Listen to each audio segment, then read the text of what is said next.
Hello and welcome to PwC IFRS Talks, your source of all things IFRS, technical accounting matters, business issues, current standard setting and regulatory updates.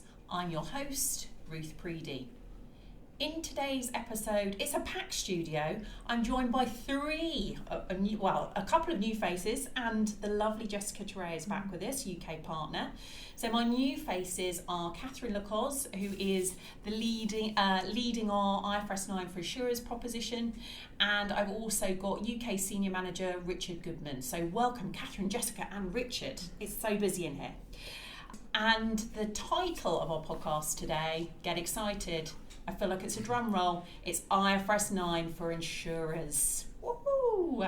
I'm not a financial insurance person, so you'll have to help me get excited on this one. So Catherine, I'm going to start with you. And why are we talking today? What's going on in the world of IFRS 9 and insurers? Yeah, thanks Ruth. So just before Christmas time, the ISB have tentatively decided to defer IFRS 9 to 2022, the same as for IFRS 17 insurance standard. They're still subject to due process, but that effectively gives more time for insurers to implement both of these complex accounting standards.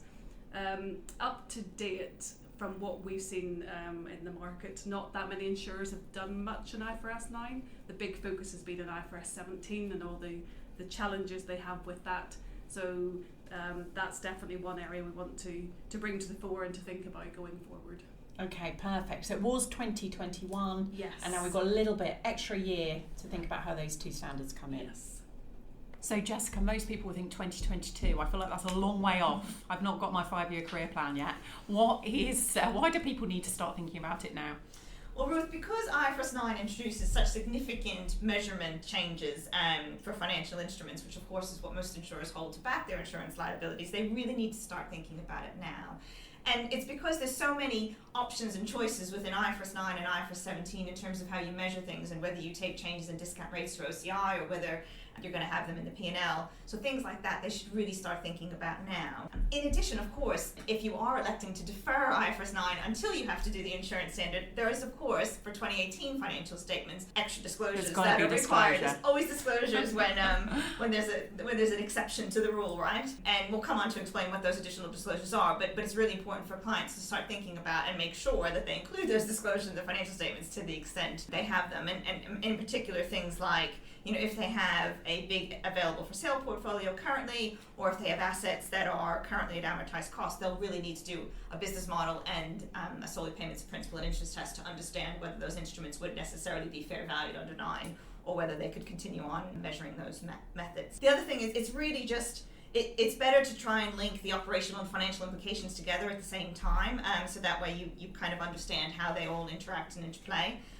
And of course, it's not just about the assets. To the extent that a company has financial liabilities that would be under IFRS 9. So, for example, your unit-linked contracts or investment contract liabilities, they'll need to think about those. And if they're measuring them at fair value through P&L, there's the point about OCI for own credit risk now goes into OCI rather than to P&L. So it's just something else for them to think about. Yeah. So although it feels like a long time, I think we always do this. I know like 17 and 9 are big beasts anyway, and we always say this with new standard implementation, but it's always better to start earlier. And Absolutely. I think people always think I've got ages, but our key message then for this is let's get going now. Absolutely. So Richard, Jessica mentioned there around classification and measurement. Is there any other links between IFRS 17 and IFRS 9 we should think about? Yeah, there are a few other links. One of those is transition. IFRS 17 requires you to restate the prior year comparatives in the first year of adoption, but IFRS 9 doesn't. Now, obviously that could throw up differences in the financial results, differences in accounting between your assets and liabilities, and so you have to work the costs and benefits of choosing whether to disclose prior year information under IFRS 9 or stick with the original or the existing IAS 39 approach. Also, there's impacts on charts of accounts and ledgers and sub-ledgers. So IFRS 9 and IFRS 17 both involve big changes to internal and external reporting. If you're making changes already for IFRS 17, then really you should be considering IFRS 9 at the same time, as you want to make sure you consider both in the new systems. Asset and liability management is another point.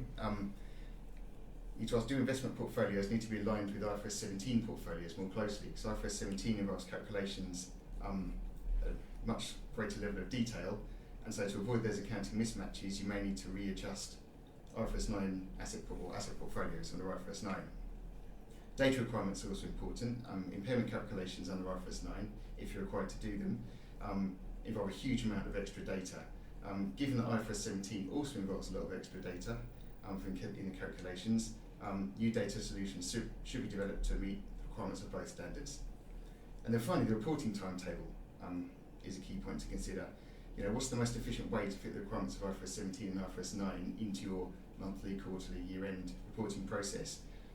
Consider the frequency of impairment calculations, for example, as they can take a lot longer than they would under IAS 39.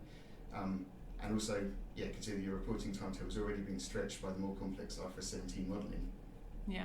So I think it sounds like from listening, one of your tips is sort of don't look at them in isolation. There could actually be lots of crossover, and there might be efficiencies in looking at them together when you're implementing them. Absolutely, yeah. So Catherine, turning back to you, Jessica mentioned earlier, like we do with everything, we always want disclosure, and there's some disclosure we need to think about here for 2018. Could you tell us what they need to look out for? Yeah, no problem. So yes, as we said, the good news with the full deferral of the standard has a flip side, in that I think the deferral disclosures will probably have even more scrutiny because there's a longer lead time till we actually see the results. And we've seen from the FRC recently, there's been a lot of scrutiny on the bank's interim IFRS 9 disclosures. So I expect that same to be a level of scrutiny to apply going forward. So for this year and reporting, insurers need to, I'm not going to go through the whole list, but they need to give, Good, we might that will be here for a while. It's not that exciting. It's not that exciting. I'm joking, I'm sure it is. And examples of what they need to disclose include the fact that they're using this temporary exemption and how they concluded they were eligible for that, which they should know already. But then there's some more numerical information required. For example, they need to split the fair value at the end of the reporting period for assets between those that meet a certain criteria for testing and those that don't. And that can add some extra complexity depending on what portfolio of assets that you have. And also, if an insurer currently holds instruments that are more than amortised cost as what we currently call a AFS type portfolio, they need to complete additional testing on the cash flows to determine what classification they end up in.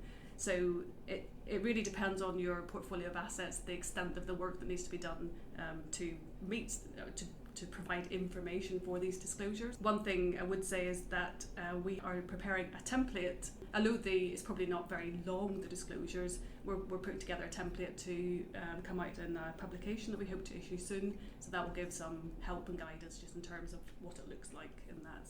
So watch this space for that. Okay, so although potentially not too much extra disclosure, it still sounds like quite a chunky job to get it all together, to get the data. Yeah. So Richard, you already talked a little bit about, people should be starting now and they've got some disclosure to think about. What, as soon as they listen to this podcast, rather than run away and cry, what should they be doing? Okay, well, for example... I've got you overexcited about the crying. Right. They're not really crying. Okay. We'll give out some virtual hugs. They're all That's fine. right. I don't want them to cry. So I think one of the biggest things is the use of OCI. So if an insurer is considering using the OCI option under IFRS 17, it's likely that they're going to want to use fair value through OCI measurement under IFRS 9. So when they look at the financial and operational impacts of that choice, in order to do that, you want to complete the IFRS 9 business model assessment, and if you're using OCI, testing assets against the SPPI criteria that Jessica was talking about earlier. Again, if you're going for fair value through OCI, you might want to start thinking about an impairment approach. There are simplifications available for high quality assets. So so it's not as bad as potentially it could be, and it may have been for banks, for an insurer. So that's one potential hopeful positive point. As Catherine said, you want to develop the IFRS 9 deferral disclosures for 2018 year end. And if you have those assets at AFS or amortised cost, then you're going to need to have some SPPI testing completed before that. So it's important to get going on that as quickly as possible if you haven't already started. And I think also just aligning the IFRS 17 and IFRS 9 implementation projects, because insurers are going to want to make sure that the impacts of both standards are considered together, because although they're different, they're produced at different times, they both have a big impact on the balance sheet and profit and loss account of an insurance company. So it's important to align the projects, manage them both together at the same time. Yeah, Good. So they've got an action list of what they need to do. Yeah, absolutely. Perfect. So Jessica, it sounds like there's lots for people to do. Have we got any help? Any help out there? Well, there's lots of guidance available. I mean, IFRS 9 isn't any different really for the insurers than it is for the banks, and there's heaps of information out there that we've produced for banks and for corporate companies. There's the illustrative financial statements for the banks. Equally, there's an illustrative set of financial statements for insurers that will come out shortly that will incorporate both 9 and IFRS 17. We are producing a new IFRS 9 for insurers publication, which will come out shortly, so trying to focus on particular types of things that they need to specifically be thinking about. We've got tools on how to do the solely payments of principal interest test. We've got tools on how to do the impairment testing under the new expected credit loss model. So there's lots of great IFRS 9 information available on PwC Inform. Perfect. I'm sure we've got about 25 chapters in the manual all about IFRS 9 as well. And there must be something in there of goodies. Absolutely. Perfect. So all that information is on PwC Inform, so you can find that out. So thank you very much, everyone, for joining me today. Jessica will tell me off for saying this, but this is a real big treat today because it's Jessica's birthday and she's got to talk about IFRS 9 for insurers. Honestly, Jessica, what more could you want from life? Couldn't expected anything better. Thank you, Ruth. So everyone, thank you very much. You've got lots of hopefully helpful, you've got a nice action list and available information. Thank you very much for listening. I've been your host, Ruth Preedy. Happy accounting. Seeding programme was brought to you by PricewaterhouseCoopers LLP. This content is for general information purposes and is not a substitute for consultation with professional advisors.